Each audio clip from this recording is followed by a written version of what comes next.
ಕ್ರಿಸ್ತನನ್ನು ಪ್ರತಿಫಲಿಸುವಂತೆ ನಿಮ್ಮ ಆತ್ಮಗಳನ್ನು ವಾಕ್ಯದಲ್ಲಿ ಬಲಪಡಿಸುವ ಅನುದಿನದ ಧ್ಯಾನ. ಇಂದಿನ ಧ್ಯಾನದ ಶೀರ್ಷಿಕೆ ಅಬಿಗೈಲಳು ನಿಸ್ವಾರ್ಥತೆ ಮತ್ತು ಜ್ಞಾನವನ್ನು ಪ್ರಕಟಪಡಿಸಿದಳು. ಈ ದಿನದ ದೇವರ ವಾಕ್ಯ. ಅಬಿಗೈಲಳು ದಾವೀದನನ್ನು ಕಂಡ ಕೂಡಲೇ ಕತ್ತೆಯಿಂದಿಳಿದು ಅವನಿಗೆ ಸಾಷ್ಟಾಂಗವಾಗಿ ನಮಸ್ಕರಿಸಿದಳು. ಆಮೇಲೆ ಅವನ ಪಾದಗಳ ಮೇಲೆ ಬಿದ್ದು ಅವನಿಗೆ, ಸ್ವಾಮಿ, ಅಪರಾಧವು ನನ್ನ ಮೇಲಿರಲಿ, ದಾಸಿಯು ಮಾತಾಡುವುದಕ್ಕೆ ಅಪ್ಪಣೆಯಾಗಲಿ ಎಂದಳು. 1 ಸಮುವೇಲನು 25ನೇ ಅಧ್ಯಾಯ 23 ಮತ್ತು 24ನೇ ವಚನಗಳು.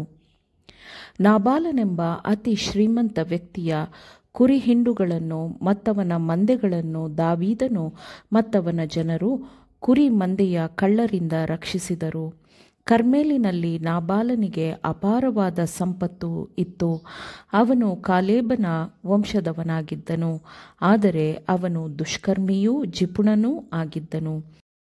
ಈ ಸ್ಥಳದಲ್ಲಿ ದಾವೀದ ಮತ್ತು ಅವನ ಜನರಿಗೆ ಆಹಾರದ ಅಗತ್ಯವಿತ್ತು, ಅವಶ್ಯಕತೆಗಳಿದ್ದವು.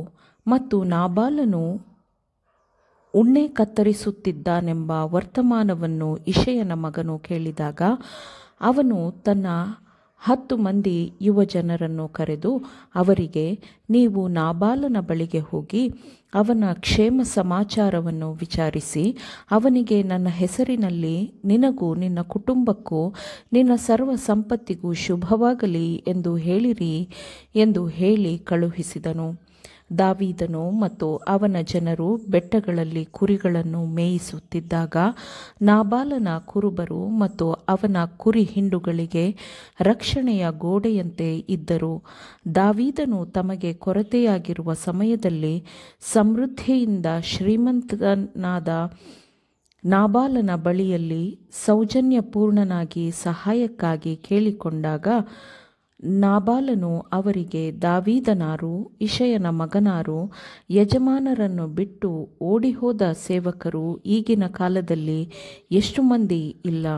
ಉಣ್ಣೆ ಕತ್ತರಿಸುವವರಿಗೋಸ್ಕರ ನಾನು ಸಿದ್ಧ ಮಾಡಿಸಿದ ಮಾಂಸವನ್ನು ಆಹಾರಪಾನಗಳನ್ನು ಎತ್ತಿ ಎಲ್ಲಿಂದಲೋ ಬಂದವರಿಗೆ ಕೊಟ್ಟು ಬಿಡಬೇಕೋ ಎಂದು ಉತ್ತರ ಕೊಟ್ಟನು.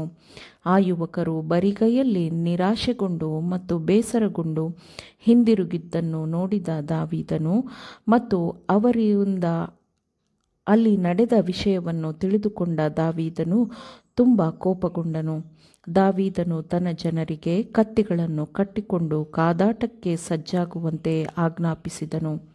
ನಾಬಾಲನ ಸೇವಕರಲ್ಲಿ ಒಬ್ಬನು ನಾಬಾಲನ ಹೆಂಡತಿಯಾದ ಅಬಿಗೈಲಳ ಬಳಿಗೆ ತ್ವರೆಯಾಗಿ ಹೋಗಿ ನಡೆದಿದ್ದನ್ನು ತಿಳಿಸಿದನು. ಅವಳು ತನ್ನ ಗಂಡನಿಗೆ ಏನೂ ತಿಳಿಸದೆ ಅಥವಾ ತನ್ನ ಉದ್ದೇಶವನ್ನು ಅವನಿಗೆ ತಿಳಿಸದೆ ಅಬಿಗೈಲಳು ಸಾಕಷ್ಟು ಆಹಾರ ಸಾಮಗ್ರಿಗಳನ್ನು ಕೂಡಿಸಿ ತೆಗೆದುಕೊಂಡು ದಾವೀದನ ಸೈನ್ಯವನ್ನು ಎದುರಿಸಲು ಹೊರಟಳು. ಅವಳು ಅವರನ್ನು ಬೆಟ್ಟದಿಂದ ಗಟ್ಟಾ ಇಳಿದು ಬರುವಾಗ ದಾವೀದನನ್ನು ಅವನ ಗುಂಪನ್ನು ಸಂಧಿಸಿದಳು. ಅಬಿಗೈಲಳು ದಾವೀದನನ್ನು ಕಂಡ ಕೂಡಲೇ ಕತ್ತೆಯಿಂದಿಳಿದು ಅವನಿಗೆ ಸಾಷ್ಟಾಂಗವಾಗಿ ನಮಸ್ಕರಿಸಿದಳು. ಆಮೇಲೆ ಅವನ ಪಾದಗಳ ಮೇಲೆ ಬಿದ್ದು ಅವನಿಗೆ, ಸ್ವಾಮಿ, ಅಪರಾಧವು ನನ್ನ ಮೇಲಿರಲಿ, ನಿನ್ನ ದಾಸಿಯು ಮಾತಾಡುವುದಕ್ಕೆ ಅಪ್ಪಣೆಯಾಗಲಿ, ಅವಳ ಮಾತನ್ನು ಲಾಲಿಸಬೇಕು ಎಂದು ಕೇಳಿಕೊಂಡಳು. ಕಿರೀಟಧಾರಿಯಾದ ರಾಜನೊಂದಿಗೆ ಮಾತನಾಡುವಷ್ಟು ಗೌರವದಿಂದ ಅಬಿಗೈಲಳು ದಾವೀದನೊಂದಿಗೆ ಮಾತನಾಡಿದಳು. ದಯೆಯ ಮಾತುಗಳಿಂದ ಅವಳು ಅವನ ಕೋಪಗೊಂಡ ಭಾವನೆಗಳನ್ನು ಶಮನಗೊಳಿಸಲು ಪ್ರಯತ್ನಿಸಿದಳು. ಈ ವಿಷಯದ ಸಂಪೂರ್ಣವಾದ ಹೊಣೆಯನ್ನು ಮೋಸ ತುಂಬಿದ ಮನಸ್ಥಿತಿಯಲ್ಲಿದ್ದ ತನ್ನ ಗಂಡನ ಮೇಲೆ ಹೊರಿಸದೆ ತನ್ನ ಮೇಲೆಯೇ ಹಾಕಿಕೊಳ್ಳಬೇಕು ಎಂದು ನಿಸ್ವಾರ್ಥ ಮನೋಭಾವದಿಂದ ಯೋಚಿಸಿದಳು. ಯಾವುದೇ ಆಡಂಬರ ಅಥವಾ ಅಹಂಕಾರವಿಲ್ಲದೆ ದೇವರ ಜ್ಞಾನ ಮತ್ತು ಪ್ರೀತಿಯಿಂದ ತುಂಬಿದ್ದ ತನ್ನ ಮನೆತನದ ಮೇಲಿನ ಕಟ್ಟೊಲವಿನ ಬಲವನ್ನು ಅಬಿಗೈಲಳು ಪ್ರಕಟಿಸಿರುವುದು ಎಂತಹ ಚೈತನ್ಯದ ಮನೋಭಾವವಲ್ಲವೇ? ತನ್ನ ಗಂಡನ ಸ್ವಭಾವ ಎಂಥದ್ದೇ ಆಗಿರಲಿ, ಅವನು ಇನ್ನೂ ಅವಳ ಗಂಡನಾಗಿದ್ದನು. ತನ್ನ ಗಂಡನ ನಿರ್ದಯವಾದ ನಡವಳಿಕೆಯು ದಾವೀದನ ವಿರುದ್ಧ ವೈಯಕ್ತಿಕವಾಗಿ ತೋರಿದ ಅಗೌರವವಾಗಿದೆ ಎಂಬುದನ್ನು ಕೋಪಗೊಂಡ ನಾಯಕನಾದ ದಾವೀದನಿಗೆ ಅಬಿಗೈಲಳು ಸರಳವಾಗಿ ಹೇಳಿದಳು. ಆಮೇನ್. ದೇವರ ವಾಕ್ಯಗಳನ್ನು ಶ್ರದ್ಧೆಯಿಂದ ಆಲಿಸುವವರು ಮಾತ್ರವೇ ಆಗಿರದೆ ಪಾಲಿಸುವವರೂ ಆಗಬೇಕೆಂದು ನಿಮ್ಮನ್ನು ಉತ್ತೇಜಿಸುತ್ತೇನೆ.